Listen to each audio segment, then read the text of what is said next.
Hi everybody, welcome to the latest Paddock Pass podcast and the review of the Portuguese Grand Prix. Those of you watching on YouTube might be slightly concerned at our somewhat boring background, but we are in a corner of the media centre here at the Algarve International Circuit.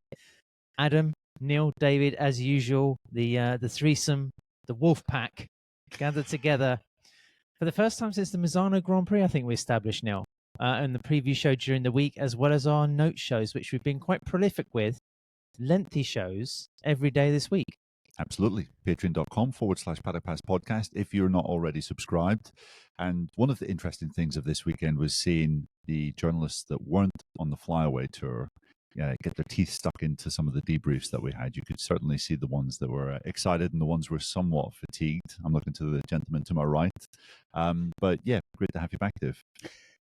Yes. The novelty soon wore off. There were certain parts of journalists' anatomy that were quite animated about being once again in debriefs and in pit lane, Neil. I think it was quite obvious at certain points. Pit lane, definitely. Pit lane. So much so we had to sit down or lean down. Crouching, the third strut for extra support. That was it. So, but yeah, anyway, on that crude note, let's carry on. We had a penultimate Grand Prix of the season, the 21st Grand Prix. We're now into new territory, Dave. This is quite a long campaign, let's say. What stood out from this Grand Prix today or yesterday or even Friday, in fact? What was your moment from this race? My moment was Pedro Acosta's passes at turn 5. In the sprint race. The sprint race was fantastic. The sprint race was one of the best we've seen for a long time. Pedro, so nothing from today? No, nothing. Today was awful and should have just... Actually, no, that's not true. The Moto2 race was actually very good. Very enjoyable. I enjoyed that. The rest of it I can completely forget about. The MotoGP race was terrible, but the sprint race was fantastic. And Pedro Acosta's passes on Alex Marquez at turn 5 were some of the best passes I think I've seen in a very long time. They were timed to perfection to get past and then cut back and close the door on Marquez before he could do anything about it. It was an absolute peach of a pass. Well, on this show, we're going to get into some of the reasons why Pedro couldn't quite do that in the 25-lap distance today. We've got some questions from listeners and Patreon subscribers, as always. And we have our categories such as hire and fire and our grade, ultimately, for the Grand Prix. We're going to go through as well some of the talking points that emerged from this 21st Grand Prix. Neil, first of all, what was your moment? My moment was the sprint race also, but Dave has already mentioned that. So I'm going to go with today's Moto2 race. Points it looked as though it was going to stretch apart and be a little boring toward the end, but we had a pretty interesting finale. Diogo Moreira put in the performance of his career to take one massive step toward winning the championship, and how he has this weird ability of basically lowering his rhythm and his pace by about 1 second from what he was doing on the Friday. It's like he rides within himself early in the weekend and then really cranks it up when it's necessary to. And today he just showed that he is kind of the master of basically riding under pressure, kind of the opposite of what we saw from his chief protagonist, Manu Gonzalez, who's really just faded away. But he didn't really need to reel in Colin Vire toward the end of the Moto2 race. He did passed him with 3 laps to go and held off a really spirited Vire and David Alonso challenge in the last lap to take a crucial win. Now 24 points ahead. I mean, his second half of the season has been so impressive. He's outscored Gonzalez in 8 of the last 9. He has reversed a 60-point deficit to a 24-point advantage. And 14th place would see him over the line in Valencia. I mean, he's pretty much got it done, and that was a brilliant ride. And I think he's shown in the last 3 months that his ability to manage pressure, his kind of penchant for the big occasion, let's say, has really stood out. And that's going to be one valuable addition to MotoGP next year. Yeah, it was very impressive the way that he's handled pressure. He did say, I'm just focusing on winning races. And I remember Casey Stoner saying a long time ago before he retired, when we were asking him about, are you thinking about the championship? He said, I don't never think about the championship. Just think about winning races. If you win the races, the championship will look after itself.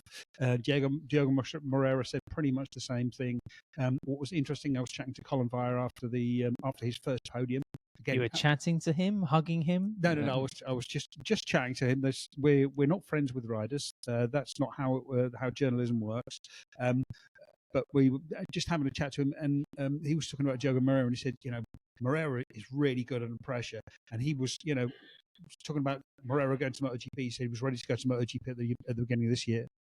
Oh, wow, that's quite a statement. I was going to say, Neil, I mean, your nomination for Moment of this Grand Prix is almost like a dual purpose, because it could serve for the higher category as well. But HSC have already done that. So, he doesn't need hiring. I've changed my hire to accommodate Moreira as my moment. Okay, so Dave's really thrown you for a 6 in preparation for this podcast. There wasn't a great deal to choose from the MotoGP race today. I'm not sure if you saw it, but you have chosen a moment before the race started. Yeah, I went something a little bit more emotional. I thought, this being, I mean, I don't buy into the whole, goodbye Miguel Oliveira, because I believe, with the skill set that this guy has and the intelligence as well, he's going to be a test rider for a good few years, and it's quite possible, like Paul Espargaro, who got his 4th top 10 finish from 5 appearances, replacing Maverick Vinales this season, the Miguel Oliveira is going to be racing again at the Algarve International Circuit. In MotoGP. Yes, in MotoGP, sorry. I don't know how long the contract is for this particular race, but I think it's quite possible we see him again in the MotoGP paddock competing here. But as a full-time rider and bringing a decade career, more than a decade, in this particular series, I thought it was fantastic. And not only the send-off that he had from the riders before the race started, but also from the fans, because we know the Portuguese fans can be incredibly passionate, to the point of delusion, I almost want to say sometimes, aren't we all, especially when it comes to football. But I thought it was really good, and I don't think you see someone like Miguel who seems so even-keeled, like quite emotional, and that came across today. His family were fully involved in the occasion, and he spoke afterwards about the high pressure he's been through all weekend, and I really liked that. I thought that was, like you say, there wasn't a great deal going on in the main event itself. So, yes, I always go for the emotional shot. Speaking of emotion, there was a great deal of happiness in the Aprilia garage, and not only for the fact that Marco Bezzecchi excelled. Dave, I want to ask you first, how did Marco manage to twist around something that was missing in the sprint yesterday to be the main man today? But then also, Neil, Aprilia really have stamped, I would say, their progression on 2025 to be the second best manufacturer in the series. Yeah, I mean, Bezzecchi needed a bike that was a little bit, or he had to be a little bit more gentle in the second in the race to be able to compete. Yesterday in the sprint race, he just didn't have that a little bit of extra speed. He had to let Pedro Acosta and Alex Marquez go. Today he took the lead and that was pretty much it. It was came over almost from the start. So it was extremely impressive. This layout does suit the Aprilia because of its fast flowing corners, but it also is starting to have the stability that allows the Aprilia to actually brake properly. This was something that Massimo Rivolo, who spoke to us afterwards, was saying. Look, we were always good at fast flowing corner tracks. Now we're also good at tracks where sort of more stop and go tracks, because they've improved the acceleration, they've improved the braking. He also said, look, we have the best aerodynamics on the grid. This is something I think Luca Marini was also saying, Aprilia really got their aerodynamics sorted, and the aerodynamics is what's helping them to actually sort of carry the corner speed, perform, be fast, be more stable in braking, all the rest of it. Just on that note, Neil, just cut across you there for a moment. I was also Paulo Spargaro talking about the progression with the KTM, and he mentioned the fact that the Ducati is able just to rotate the bike in the middle of the corner and get on the gas and drive out. That little advantage, I mean, that's also, he believes, something to do with aerodynamics. Yeah. Aerodynamics is, when we first started, or when aerodynamics first appeared in MotoGP, it was mostly just to help with wheelie, to keep the front end down, and you could tell that the engineers didn't really know what to do. They didn't really have a great deal of understanding about it. But over the past decade now, I suppose, since we've been working seriously with aerodynamics, they've made huge step forward. Now it's become an integral part of every single aspect of the motorcycle. It helps to turn the bike. It's in slow corners. It's in fast corners. It's in acceleration. It's in braking, which is what you're seeing some of the tail aeros doing. It's just every single aspect of the bike, and it's only to get more important next year.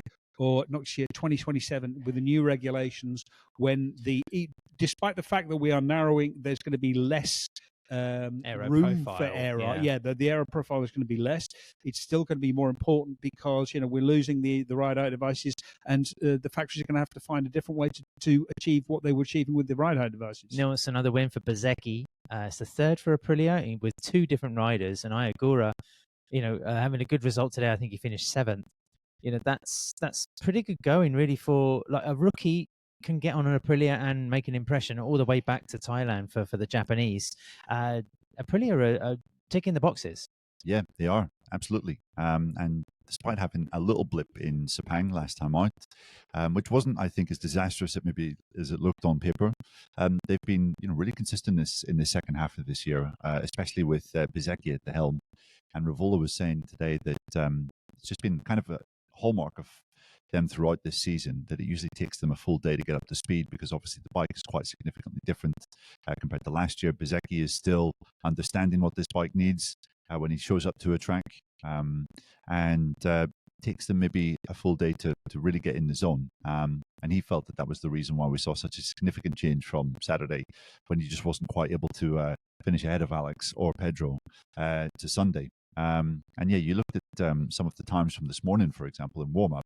I mean, he was like a tenth and a half faster than everyone else through the second sector here, which is the kind of run up towards turn 8, turn 9, turn 10, then down the hill. And then after that, the final sector, he was absolutely creaming them by about a tenth of a second each time around. So they found some real significant gains there. And I mean, this is as good as it's ever been for Aprilia in the Premier Class. I mean, they've never won 3 races across a single Premier Class season in history, which is quite something. Bezzecchi now has 35 points of an advantage over Pecco, so he's got 3rd place in the championship. And Aprilia have never had a top 3 in the MotoGP championship, which is another thing. He doesn't have it. Yeah, he doesn't officially. Sorry, he doesn't. He needs. Yeah, exactly. But I mean, it's as good as nailed on. Sorry, like really, well, Pecco would need to win the sprint and the main GP, and Bezzecchi would need to score less than 2 points across the whole Valencia. Yeah, yes. Well, he could do a Raul Fernandez. I mean, that's entirely possible. I mean, poor Raul didn't get anything done this weekend, but I think it's more likely Pecco can put together a double. Yeah, I would feel. I think if I went to a betting shop and put my money on Pecco to take 3rd in the championship, I'd get excellent odds, but I'd lose all my money. Yeah. I mean, go back to Bez, his tactics weren't really too different from so many races that we've seen this year, where it's get a really good launch, build up a lead, and just manage the pace from there. And yeah, he was untouchable. I mean, we have to be honest, it was a pretty dull MotoGP race. We were expecting this kind of frenetic 3-way battle like we saw in the sprint yesterday, but Bezzecchi just completely killed that notion from as early as lap 4, lap 5, when it became clear that Alex Marquez didn't quite have the speed to chase him down. Yeah, he was wearing out his front tyre too much. So there was little chinks in Alex Marquez's armour throughout the weekend, and it didn't quite transpire during the sprint. 12 laps, but in the main race, obviously it was a handicap. We had a question from Rebecca, Dave. Fabio Sterlachini, of course, technical head for the Aprilia factory, has cited Bezzecchi's technical capabilities. Because we see him as a bit of an eccentric joker, a little bit sort of happy-go-lucky, a little bit ray of sunshine. Yes, absolutely. Like he sometimes couldn't really give a shit. But, Sterlachini was quite complimentary. So Rebecca says, can we really give Bezzecchi huge credit for the fact that Aprilia now is a serious contender to be the top Italian brand in the championship? First of all, engineers design the bike. So it's the engineers who make the difference. However, if an engineer is willing to listen to riders, then riders can give useful input. And Rivola was the same. Rivola said about Bezzecchi, look, his feedback is really, really good. He's really clear. He's really clear about what it is. The most important thing that riders do, or the difference between a rider who's good with feedback and a rider who's less good with feedback, is that a good rider can come in. They will remember everything that happens, and they will be able to prioritize that. They'll be able to say, okay, this is my biggest problem right now. This is what's not happening. After that, this problem. After that, this problem. If you fix that, then that's going to be really important. This is a bit of a pain, but I can ride around it.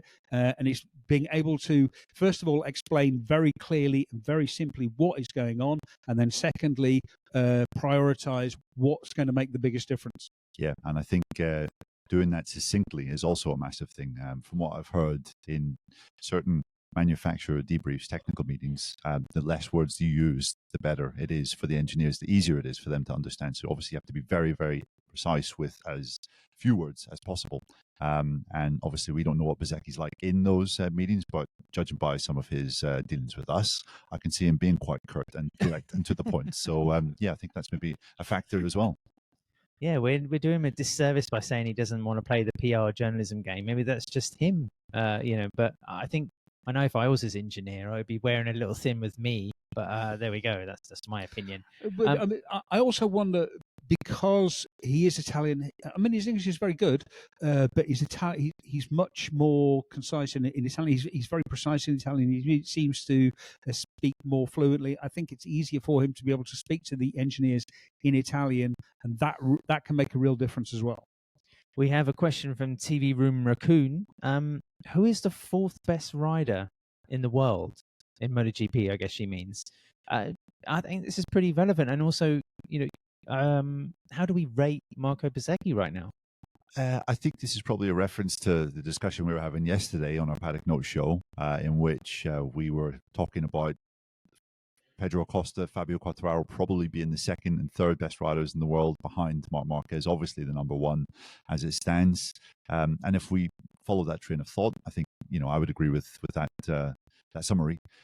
Then you're probably looking at a selection of Alex Marquez, maybe Marco Bezzecchi on his day, Jorge Martin when he's all guns blazing, and when he's not falling off and sitting at home recovering. Pecco Bagnaia on his day, but obviously you wouldn't say that this year. But in previous years, you would have certainly had him around that kind of area, I would say. So it's really difficult to know. But I think in the second half of this season, you would say Bezzecchi has been performing as well as anyone in the class, maybe along with Acosta, aside from Marc Marquez, that is. It's a curious question, Dave, because then you start to think about, what rider would be performing on what particular bike? I mean, today here in Portugal, Brad Binder had a great Grand Prix. I mean, he finished fifth. That's his second best result of the season, using a new swing arm on the RC16, maybe some shoots there of progress.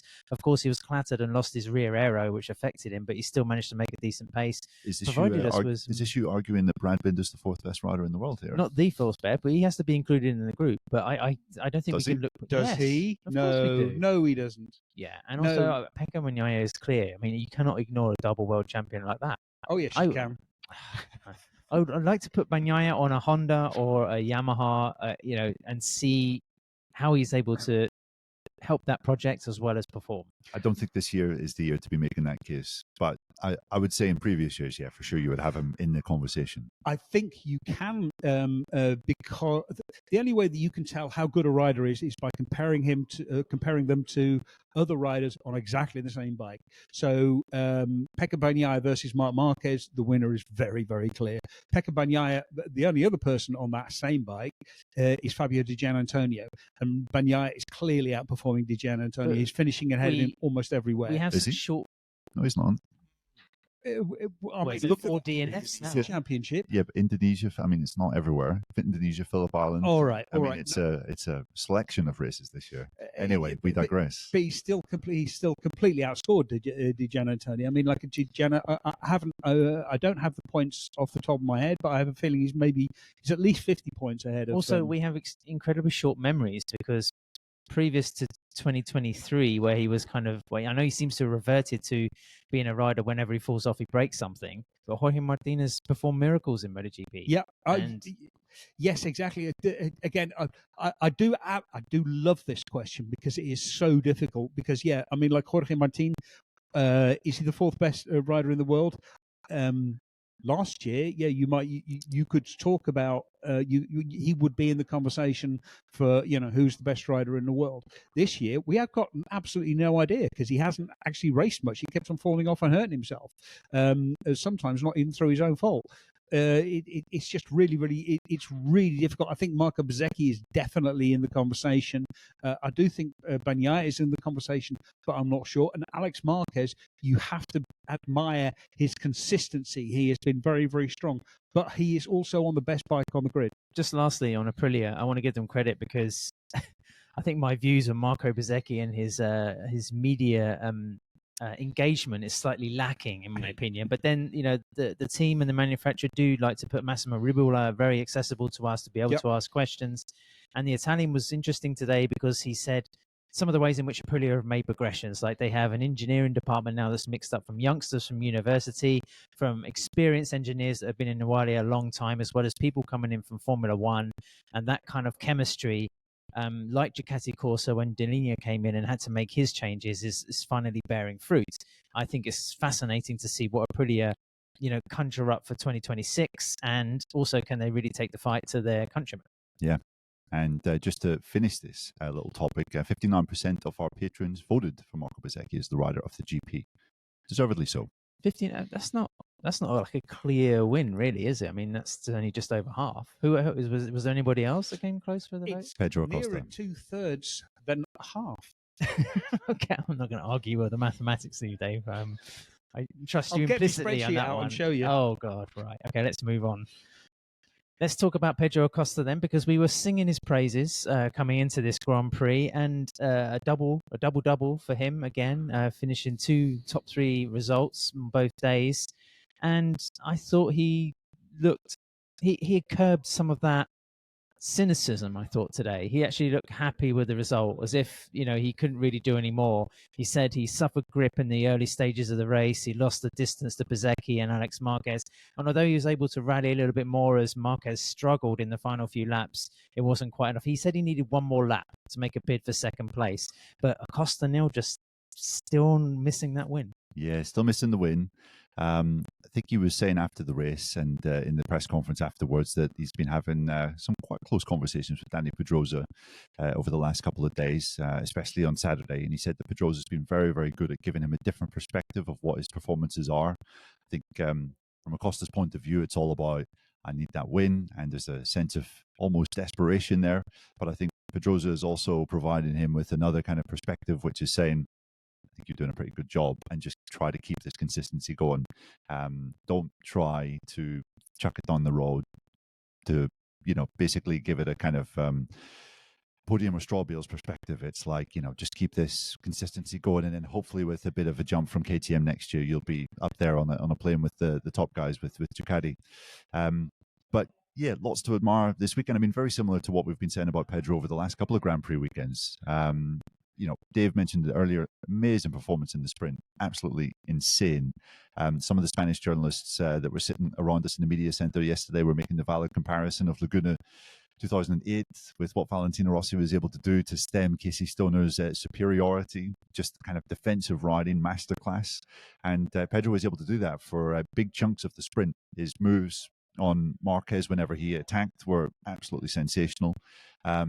And to be honest, I was expecting a little bit more at the start of this race. I was thinking he was going to be a little more aggressive, but he just never quite had that that ability to stay with either Marquez or Bezzecchi at the start of the race. But still, as you said, he was able to come through, still give Marquez a run for second, and it's just another kind of podium finish. I think he's had 11 podiums now in MotoGP. 10 sorry, podiums, 10. and 5 this year. Right. Okay. Yeah.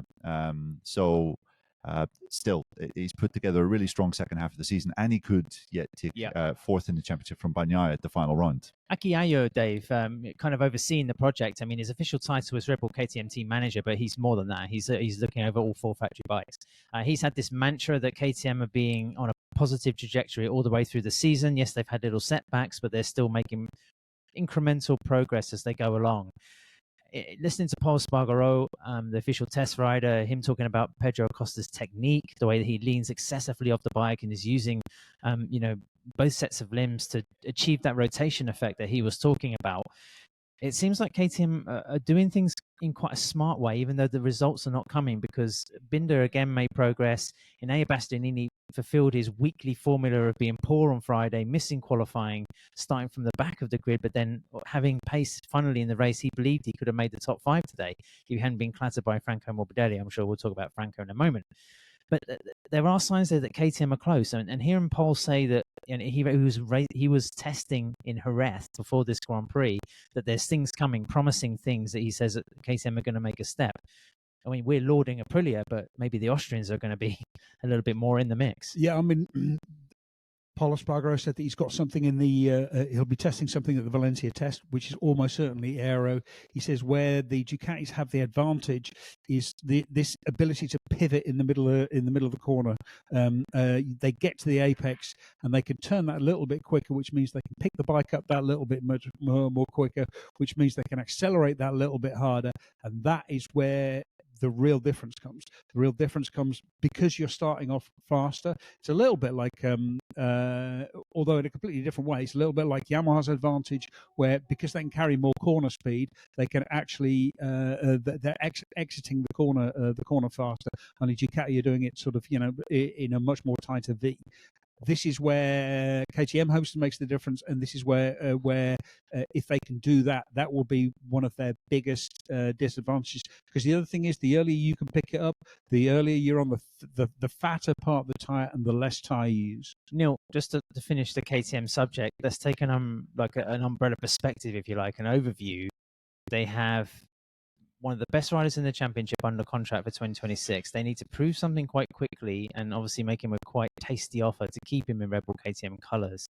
Brad Binder's contracted. They have Enea Bastianini, who will be hoping, after a period of adjustment and work, and with 2 crew chiefs moving on to a third one for 2026. Then, of course, they have Maverick Viñales, who we assume could come back to full fitness from a complicated injury for next year. You also did interview Pit Byro this weekend, and the general theme seems to be one of positivity after a lot of uncertainty in the winter, when essentially everything stopped for 2 months. And KTM, you could say, have been trying to catch up from that period ever since. Yeah, I mean, Bajaj are obviously going to make some pretty massive, hefty cuts to the budget, but right across the board, Pitt was pretty insistent that that's not going to affect the racing program in MotoGP. They're going to have to make some cuts in other disciplines in reducing their factory squads, the number of factory contracted riders and teams. But he was adamant that this has no impact on their plans for 2027, for example. He was saying that he has been given the all clear to push ahead to sign a contract extension to stay in MotoGP going forward from 2027. And what can they do to convince Pedro Acosta? I mean, it's quite like Yamaha with Fabio Quartararo. They need to show up in Valencia with a clear step forward, and then they need to double down on that at Sepang and basically show Pedro Acosta that he has a bike under him that is maybe capable of winning the championship. Bagnaia with Ducati as well. Could we put him in the same bracket? Ducati are going to have to give him something, otherwise he's off. Do they care? Or Bagnaia is going to have to give them something. Yeah, I mean, Bagnaia, that's completely the other way around. I mean, if Bagnaia decides he wants to leave, then it actually solves a problem for Ducati, because they can then stick either Fabio Quartararo or Pedro Acosta in there. I think it's going to be Fabio Quartararo. Yeah, I just wanted to point out one other thing about Acosta this weekend and what we saw at Sepang. Struck me that when he was riding behind Pecco Bagnaia in Sepang, he wasn't necessarily that phased about riding close to the Ducati. He wasn't that concerned, it seemed, about maintaining his front tire temperature or pressure. We know that in this age of MotoGP, it's very difficult to keep that under control, especially when you're behind another bike. And we saw it again in the sprint yesterday when he was behind Alex Marquez, running right up behind him, almost into him mid-corner. Asked Paul Spargaro about this, who has been the star of the weekend in some respects in terms of some of the wisdom that he's been imparting. And he was saying that you just can't believe the kind of impact that has when you're that close to a rider behind. The bike starts shaking. Obviously, the pressure in the tire has gone up. And Pedro's just able to kind of manage that. It seems he's kind of got this natural ability to do that, and you can only really think of one other rider on the grid currently that's capable of that. And that's the dude who just won a world championship, I think. So yeah, very, very impressive. One thing about both Acosta and Quartararo, what Acosta have been talking to Danny Pedrosa about. Also, what Quartararo said today, where they've made the difference, is understanding that there are limitations, and then just getting the absolute maximum out of those limitations, being happy with what they can achieve, and stop worrying about what they can't achieve. What I forgot to mention about the KTM overview is they have the best test team on the grid, with Pol Espargaro and Danny Pedrosa. Pol Espargaro, again, we mention him a lot on this podcast, but he proved his value, Dave. And we have a question from Cy Massey, who says, Pol, 2 top 10s as a temporary rider on a KTM, it's a crime that he isn't a full-time rider on the grid. Do you think there's any chance of him making any sort of return? He said, because we were talking about this, and he said, absolutely not. Really enjoyed the first time he came back. The second race was quite good. The third race, he started to get really, really tired. He says, I miss my family. I miss seeing my kids grow up. He also said, when he sits on the grid, listens to the anthem, what goes through his mind is, it could be done. It could be finished tomorrow. One big accident, and it could be sort of curtains for me. His sense of his own mortality, which when you're 21, you don't think that you're ever going to die. But when you get to, how old is Pol What now? 31, 32. Your early 30s. You've got a young family. You've got a wife. You're very happy. You're very settled. You can start to look forwards to a future beyond motorcycle racing. Then you start to think about, I don't want this to end. I don't want to take that level of risk all of the time. And coming in and being a replacement rider is something very difficult to actually do in it. 22 races. Every time you get on the grid, something bad could happen. Fortunately, it doesn't happen very often. But motorsports are dangerous. A swift mention for the championship-winning manufacturer, Ducati, best represented by the Grassini boys on the GP24s, which is bad. Yeah. Pecco Bagnaia in the worst sort of rut of his career since his rookie season in MotoGP. So 6 years later, I mean, what's that? 4 DNFs, 5 for the season. It's pretty turgid. Bagnaia, said that third place would be a goal at the beginning of the weekend, and that's completely out the window now, as we mentioned earlier. Dave, just what was your take on the Ducati situation? I mean, what Pecco was saying was this was more of a weekend like Sepang than it was like Indonesia, but also it wasn't a weekend like Motegi. There were small signs of progress. It wasn't terrible, but the old problems that he had at the start of the season is back, where he can't break. He can't break at an angle, and that is where he's really struggling. The front wants to lock, the front won't. He can't turn the bike that he wants to, like he wants to on the brakes. So I think that it's not terrible. It's crashing out of last in Indonesia has to be the very, very nadir of his career. This wasn't good. He crashed just because he was asking too much of his front tire. He was braking too deep and made a mistake. He had no excuses. Just explained, this is my mistake or my fault. And yeah, he just hopes that. He also said about the Valencia test, he's not thinking about the Valencia test, he's thinking about the Sepang test. He hopes to find something much better at the Sepang test next year, ahead of the 2026 season, because he's not here to be riding around fighting for fourth in the championship. Just before we get on to our hires and fires, this weekend was pretty much the usual standard bag for Yamaha. I mean, Fabio Quartararo showing the value, why they pay him so much. Alex Rins gave a debrief today on Sunday, pretty much saying, yeah, we're waiting for Tuesday in Valencia. Yamaha are counting the days and the laps. They can get rid of this inline four. I do wonder if they're going to have some sort of little presentation or ceremony for this wonderful motorcycle. Well, they had it in Misano, didn't they? Well, no, but that was the presentation of V4, but not the bye-bye to the inline. Oh, sorry. Right. Yeah, it would be interesting. I don't think they will, because I don't think they'll be efficient. Maybe we'll see the bye-bye to the inline four at Sepang. Pol again was really interesting about it. He says every single bike has its DNA. Every single manufacturer has an a Socratic ideal of a bike. They have this ideal concept of what a bike should be, and Yamaha seems to be one which can carry corner speed. Now, the Aprilia is very like that. It's extremely competitive. So the Aprilia, the Yamaha's V4 is not going to be a completely different bike. It's going to be Yamaha's version of a V4. It's not going to be Ducati's version of V4 or Honda's version of a V4. Well, let's see. Yeah, it was a tough weekend for them. I mean, Jack Miller began the GP kind of joking that he might be able to beat his jump record, but his debrief today was one of dejection. Yeah. Miguel Oliveira had other things going on, but he managed to grab 2 points by finishing in 14th, suffered with rear grip all weekend. So, Quartararo able to produce miracles on something that just really wasn't quite ready. But it was a slap in the face for Honda, really, this weekend. I don't think they expected to be where they were. Joan Mir having 2 technical problems both days. Luca Marini, as frustrated as we've seen him perhaps this season, and Johan Zarco as well, starting the Grand Prix with 2 different bikes in the pit box, eventually getting to the same configuration, able to be competitive, but then suffering a little bit in the race. Yeah, I don't think it's. It's not like a complete disaster. I think it was always going to happen in the second part of the season that Honda would come to a track where it just didn't quite come together. There were points this weekend where it did look quite promising. Joan Mir was saying on Friday that hit the ground running, but then obviously retired out with a clutch problem in the sprint, had a technical issue, as you said at the start of today's race, so massively frustrated. We didn't really get to see his potential, and Zarco was much improved from what we've seen for the most part of the last 3 months, so there were positives there. But yeah, Marini was saying probably the aerodynamics, he's been saying this for a while, the aerodynamics package on Honda needs to be updated significantly, and this is one of the tracks where you notice that a bit more. Yeah, he said, what was the 11th? Yeah, the first time really, I think, since going back before the summer break that he was certainly this kind of blunt in a racing situation. And they still managed to score 10 points with Johan Zarco in the sprint in the main race, which puts them on course to move up a category from category D to category C in the concessions.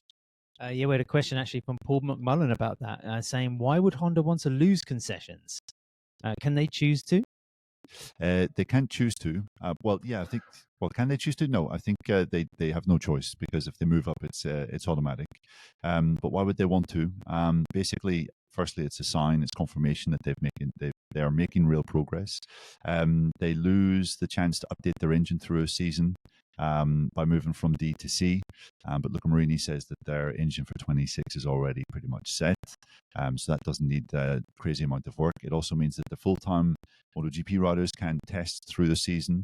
But again, Marini was saying that they have a fantastic test team with Alessia Sparger, with Taka Nakagami. And they are more than capable of doing the testing themselves. Also, it reduces the workload on the MotoGP team, not just the riders, but also their team members. And I think a lot of them are looking forward to a slightly less chaotic season when they're away from home so frequently. Yeah, Marini, when you mean by the engine being set, Neil was saying, of course, why would you spend a lot of time and resources making a brand new engine when, in a year's time you have to slice 150cc off the one anyway for the new era of MotoGP. So, yes, Dave, I think in the next week or so you're going to be a bit depressed yourself, because you won't be able to ride your motorcycle because it's back home in the Netherlands and you're staying in Portugal going straight to Valencia. But if you were, you might be able to consider some new handlebars through renthal.com. And I'm sure if you went to the website, you can look on Fit My Bike and find exactly what you need for your GS. It's the same for listeners and viewers. We're backed by Renthal. So if you're after some bars, grips, chains, chain wheels, then head to the website and have a look. It's first-class stuff. Of course, Renthal have a very powerful name in the off-road world, and they have some good stuff for the street bikes market as well. We're also reliant on pole position travel. We've got one GP left in Valencia, and pole position have some fantastic discounts left for the final MotoGP package of the year, involving a fantastic hotel in downtown Valencia, transfers, entertainment, everything you need to really enjoy the 22nd GP of the season. So head to polepositiontravel.com and sign up. Come and join us. Dave, who are you hiring based on the Portuguese Grand Prix? Who I am hiring is Fabio Quartararo, because he is just so much better than everyone else. He's so much better than everyone else within Yamaha, which tells you an awful lot about how good he is. He's amazing to watch. Like I went and watched trackside, and he looks absolutely fantastic on the bike. The way that he can crawl over the bike, make the bike do what he can do. He's over the front of it a lot. Yeah, he's over the front of it a lot because the bike is quite front heavy. You know, they're trying to keep it controlled. They're trying to keep it the front end. That's the way they're controlling wheelie rather than aerodynamics. He's very, very smooth. He's able to use the bike so much better than any of the other riders. And it was sort of also interesting, again, Paul talking about Pedro Acosta using his long limbs. Acosta is exactly the same. It would be very, very interesting to see Fabio Quartararo on another bike, just to see, you know, to get the real measure of him. It's a bit like, you know, Mark on the Honda. We knew that the Honda wasn't very good because all you need to do was look at his teammate. We didn't know how, you know, it's now that you've got Marc Marquez on the best bike on the grid, it's not even the second or maybe third best bike on the grid, but it's clear how much advantage he is. And I would love to see Fabio Quartararo on a competitive bike. I'd quite like to see him on a competitive Yamaha, because that would mean that Yamaha were competitive. But I just want to see what is good, because it's been such a joy to watch him this year. We're going to have to change the name of this podcast from the Paddock Pass podcast to Paul's Paddock Pass podcast. Number of shout-outs he's been getting on this show. Just been regurgitating basically his debriefs from the entire weekend. Dave, would you hire Fabio with jewellery or without? No, I would hire him with jewellery, because the other thing that I love about Fabio Quartararo is he's not a normal racer. I mean, like, the best thing about Fabio Quartararo is he wears a necklace, and lots of uptight people who are worried about their masculinity get all het up about the fact that he's wearing a pearl necklace. Like, Fabio, it's great. Wear it. Yes, it annoys all of the right people, please. Wait, it does flap around a bit. From a practical point of view, it, you know. Yeah, I mean, like, they're so shiny. It looks so aesthetically pleasing underneath a helmet. Exactly. He's trying to. Yeah. He's trying to confuse the other. He's trying to distract other people by flashing his jewellery while he's riding around. No, but I mean, like, and that's not a euphemism. I think there is actually. I think there's a case for him to not be allowed to wear it. But he has said a few times that, you know, he hopes that race direction don't notice. My hire is going to be Pedro Acosta for all the reasons that we've talked about, plus two things. One, I think he's getting more mature, and I think this is only a process we've seen in the last couple of months, because the little bratish attitude that we saw at the beginning of the season, I can do without. But the guy who's listening a lot more, occasionally I see him in the KTM pit box, and he's so connected and involved with his team. There's a lot going on there that we saw with other riders that the public don't necessarily see. People like Cal Crutchlow. There's a real effort to making like a team atmosphere and a bond there. So it does make me wonder how difficult it would be for him to just say, right, adios KTM, I'm going to go and, you know, find a Ducati somewhere, because he has really built that atmosphere. The second reason is that I think, much like Fabio Quartararo, his performances levels are making him right up there on everyone's shopping list. If he's not already having meetings for 2027, I'll be pretty surprised. So that's my hire. Neil? My hire was going to be Diogo Moreira, but then I was struggling to find a moment of the GP, and I've already spoken about him, so I'm going to plump for Casey O'Gorman. It's not often that I get to wax lyrical about Irish riders on this podcast. Where's your flag? Is it under the table here somewhere? Listen, if it was a young English rider in his third ever Grand Prix, finishing sixth, I think you would be waxing lyrical about him as well. But Casey O'Gorman coming in as a stand-in for the injured David Munoz. First time on a KTM, done a lot of riding on Honda machinery in Junior GP. First time on a KTM Moto3 bike, and he absolutely took the class by storm. Qualified in the third row, was up there in the victory fight for the first part of the race. Max Quiles escaped late on, but Casey O'Gorman was right there. Finished within, I think, 1.5 seconds of the podium. As I said, in just his third Grand Prix. We've known that Casey is probably one of the biggest talents to come out of the British Isles in a long, long time, maybe in a decade. Maybe there was one or two occasions in the past where, let's say, some of the people around him maybe had... not the best influence. Well, yeah, let's say fell out with some people that have a great deal of influence on where you can go in your career. And that maybe impacted him negatively, but he's having a really good year in Junior GP this year, fighting for the championship, I believe, and is clearly, as we've seen, capable of performing well at this level. So, Yeah, brilliant stuff from Casey. And yeah, great to see that Irish tricolour up toward the front. I mean, it's the first Irish rider in the top six since Eugene Laverty, I think, back in 2016. So yeah, full kudos to Casey. There's a lineage there of Irish road racers, Jeremy McWilliams, of course, Johnny Ray, the Lavertys. Oh, goodness. Could we go back any further?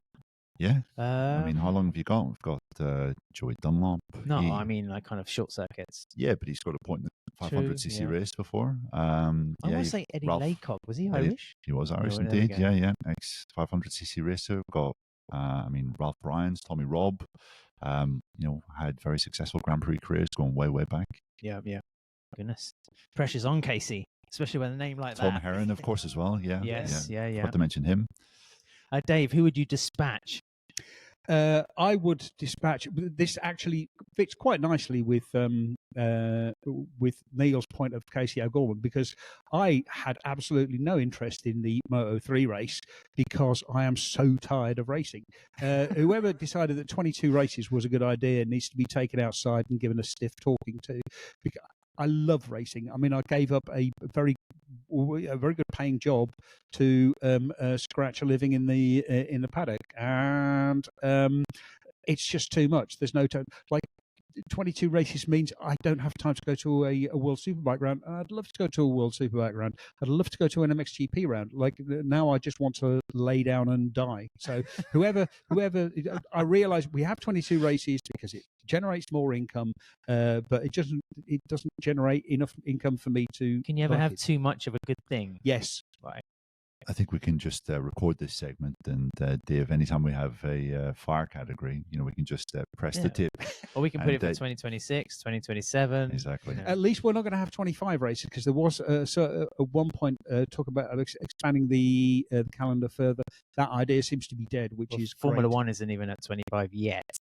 But Well, let's Formula see. 1. Let's not talk about Formula 1.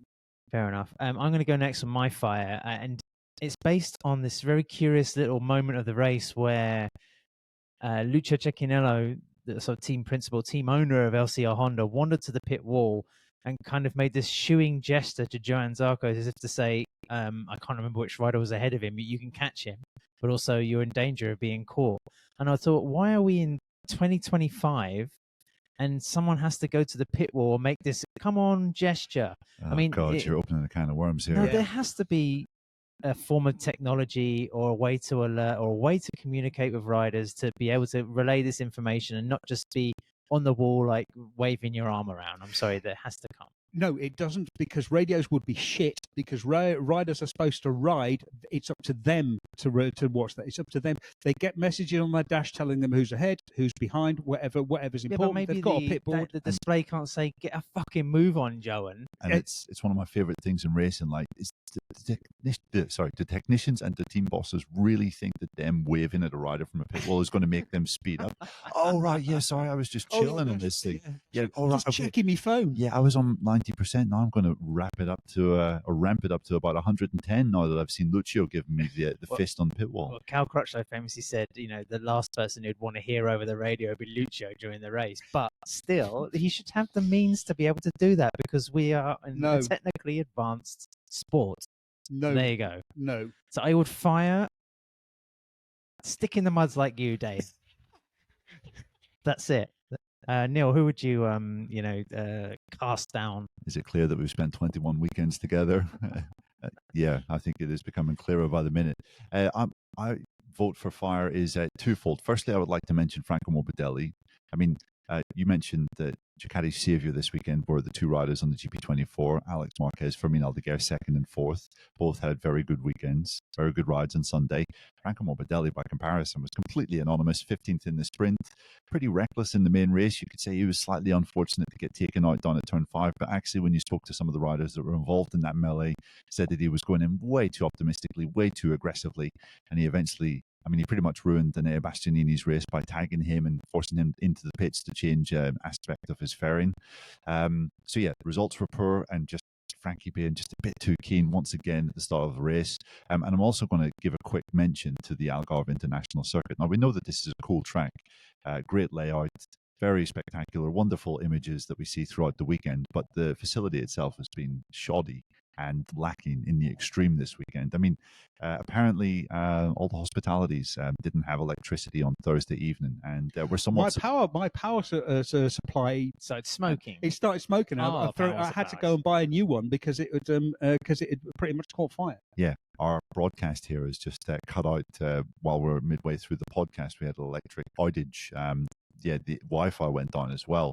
It seems as though this circuit was somewhat surprised to have a MotoGP race, even though the calendar was announced over 1 year ago, and we're now 11 months into this season. So yeah, Algarve International Circuit must do better for 2026. And I'm surprised. Like, are we really going to be coming back here after 2026 with no Portuguese rider? I mean, the track's cool, but the facility is, I mean, it's lacking. It does seem like they just opened the doors, when MotoGP rolls in. Not too much upkeep, but having said that, I mean, it's still, what it opened how many years? 12 years ago. It's still quite 2008. modern. Yeah. So quite some time ago, but yeah, okay, fair enough, Neil. A decent criticism, it has to be said. Criticism in other parts. Do we have to look at the Alpine Stars Paddock Pass Podcast Fantasy League? We do. I forgot to change my team, Dave, as you took great mirth in my hesitation, let's say, when I told you about this, but it didn't work out too badly. I'm going to take great glee in Dave being so gobby about the fact that he put Joan Mir into his team yesterday, and that turned out so well for you, didn't it, Dave? I actually apologised to Joan at the start of the debrief, said I'm sorry. The reason you had so many technical issues is because I put you in my fantasy team. And there may be a slight change in the Paddock Pass podcast order. Easy there. Let's go on then. Get to it. Get ahead of ourselves. Yeah, actually, we're all useless compared to the people who are actually good at this. The top three are number one is someone called Lyle, and the second is Atlas 19, and third is BWE Team, and there is 1.5 points between them, 1.5 points separating the top three, which is really, really exciting. Yeah, that's right. And I think there's something like 20 or 30 points back to fourth place. Neil is now leading the Paddock Pass podcast squad mini league. You jumped a massive 142 places from 315th to 173. You leapfrogged over because you had a boost, presumably. I did. Who did you boost? Alex Marquez. That was a very smart boost indeed. It leapfrogged over Steve. Steve dropped 62 places to 268th. I moved up another 49 points. I'm now 927th, which is not really all that great. And Adam dropped 61 places. I dropped 61? You did, yes. 2,498. Oh, see, I'm 10 times worse than Neil. I would like you to start referring to me as Diogo from here on in, please. Someone that times their late season attack to perfection. You, David Alonso of the podcast. We also asked our patrons for their predictions at the start of the weekend, and we have to commend some of them for their excellent prowess with the crystal ball. Lots of chops correctly. In fact, was the only patron to correctly predict that Alex was going to win the sprint and Bezzecchi was going to win the race. Shout out to Tony Galetta and VJ, who said Bez was going to win on Sunday. We had Fulgar's Ricardo, who correctly predicted Nicolo Beluga would finish in 15th. I think that was the only one there. And DJ Purchase said he would finish ahead of Pecco, which technically is true. And we also asked what your reasons would be for not attending Marco Bezzecchi's debriefs this weekend, ads. Some good suggestions. Let's see if any of these were actually true. Lots of chops said he got too grumpy at simply the Bez, and after all the roller coaster talk. And Raccoon said he was feeling queasy from the roller coaster ride. Either of those true? There was someone else that wrote in simply because he thinks he's a cock. I thought that was quite witty. And also accurate. Yeah. I wasn't going to say that, but I had to kind of sit through some of his debrief because I went to the press conference. I was one of the few journalists there because it was going on during Moto3. But happy convenience that I missed his debriefs. He was actually quite good this weekend. No, he wasn't. On that note, very quickly before we get to our grades and finish this podcast, Beluga made his Grand Prix debut. I want an opinion from both of you on: was it any good? Was it a disaster? Opinions? Decent for a rider that came here with 30 laps of experience at a test at Jerez, where the track was damp but drying. Not ideal preparation. There were certainly flashes throughout the weekend of real talent. I mean, he was on a really excellent lap in Q1, which might have seen him actually go through into Q2, but he then ran off track, just riding above and beyond what he was really ready to do at that point. And his rhythm toward the end of the Sunday race was pretty decent to come home and get a point. So yeah, I thought it was, all things told, considering his experience, not a bad effort. Yeah, yes, I think reasonable is pretty good. He needed a little bit of time. His biggest problem was adapting from the Pirellis to the Michelins. The things he was saying about the Pirellis really makes me quite optimistic about how MotoGP will change when we switch to Pirelli. The Michelin rear is fantastic. The front is much more difficult to manage. He says he's had to completely relearn braking. The reason he crashed during the sprint race was because he sort of reverted to Pirelli mode and locked the front and went down. And if you look at Nicola Burlega's pace at the end, this was pointed out by Lucho Lopez, our Spanish journalist friend. If you look at his pace at the end of the race, he was pretty much on the same pace as the leaders. The leaders in the second group. So he made a mistake, ran wide, lost a lot of ground, refound himself, got his pace again, and was making progress. So it is a big adaptation from superbikes to MotoGP, and I think that's going to be a problem. It's also going to be it's very interesting what kind of impact this will have for Toprak Razgatlioglu when he comes to MotoGP. I think it's going to be a bit of a culture shock because he does everything with the front tire, he does everything with the brakes, and it's going to be a lot more difficult for him. When you say he refound himself, is that like the same thing when people quit their jobs and go backpacking around Asia? But but he did that. Yeah, between lap sort of 19, 21. Quick tour of quick tour through the ashrams of India, and then back to finish the race. One reason I'm going to miss Miguel Oliveira is his kind of withering wit. He was obviously the rider that was pursued by Bulega, and he said, it wasn't a bad race considering the motorcycle that he had, which I thought was kind of really sort of dry praise. So yeah, Miguel, going to miss you. With my praise. Grade for this Grand Prix, I'm going to give a very generous 8. That is very because generous. the weather threatened to be terrible. It made things kind of interesting on the first day. Eventually, it became good. We've had our gripes, of course, but the sprint was amazing. I think we all had a sort of boost of energy on the Saturday. Today was sort of mildly interesting, I guess you could say. We had a record crowd, over 73,000 attendance today, and it felt like it. It felt pretty busy. Yep. And we had 2 military jets buzz over, and who doesn't like a fast-moving vehicle? So there you go. I don't know where to start with that one, but I'll go for a more modest 6.5. There were aspects of this weekend that I really enjoyed. The sprint obviously was brilliant, one of the best sprints of the year for sure. Just a joy to see 3 riders where you can pretty much throw a blanket over them. We haven't seen that so much in MotoGP this year. Moto2 was interesting in terms of the title fight. Moto3 was also pretty cool, but the MotoGP race was pretty dull, we have to be honest. And I think also we can safely say that this just isn't a brilliant track for MotoGP racing. Okay, the sprint was the exception, but if you look back to all the previous MotoGP races we've had here, they haven't been great, have they? And yeah, I mean, the running order was essentially decided from very early on. And I think when we were focusing on the battle for Luca Marini and Jack Miller at one point in the race, that was the height of excitement. Battle for 11th. Yeah. The battle for 11th was the height of excitement. I actually thought that was pretty good TV coverage because they're trying to tell the story. Yeah, but okay. Anyway. Dave? I'm going to give it a 4. Oh, scathing. Yes, absolutely scathing. Despite the fact that the sprint race you were happy to be back. Absolutely fantastic. And I love the region. I love coming down here. My wife is here. She's been wandering up and down the beach every day, very sensibly. I actually love the layout of the track as well. I think it's fantastic. It doesn't produce great racing.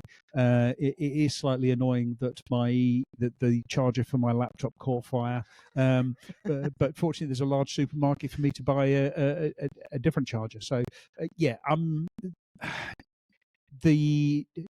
genuinely, the MotoGP race. I mean, we're 21 races in, and then you get a MotoGP race like that, and it just sucks all of the joy out of your life. So yeah, 4 out of 10. I love the way that he kind of puts questionable events. He judges them by the quality of the walking that's involved. Oh yeah, such as Moto and Aragon. exactly. Basically, my criteria for a motorcycle race is there good motorbike roads nearby?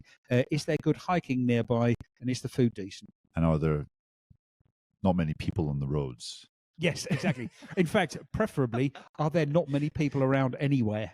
We couldn't get more sort of tucked away in Western Europe, Dave. I'm not too sure what you want here, but anyway, that's it. That's it for Portugal. Certainly, in a matter of hours, we'll be reconvening in the Ricardo Tormo circuit. Join us on Patreon because there's going to be some good content there, especially because of the test. Yes, Dave, we'll be having a special note show from post-race in Valencia, but of course there's all that build up to the final GP. Marc Marquez should be in town. There's the MotoGP Awards. There's going to be a lot going on. It's the closer. Yeah, Jorge Martin should be back. Maverick Vinales should be back. So we should be somewhere closer to a full grid again. All right. Nice one, boys. Good to talk. Hope you've enjoyed this show. Send us some feedback. Let us know what you think. And we'll be with you again soon.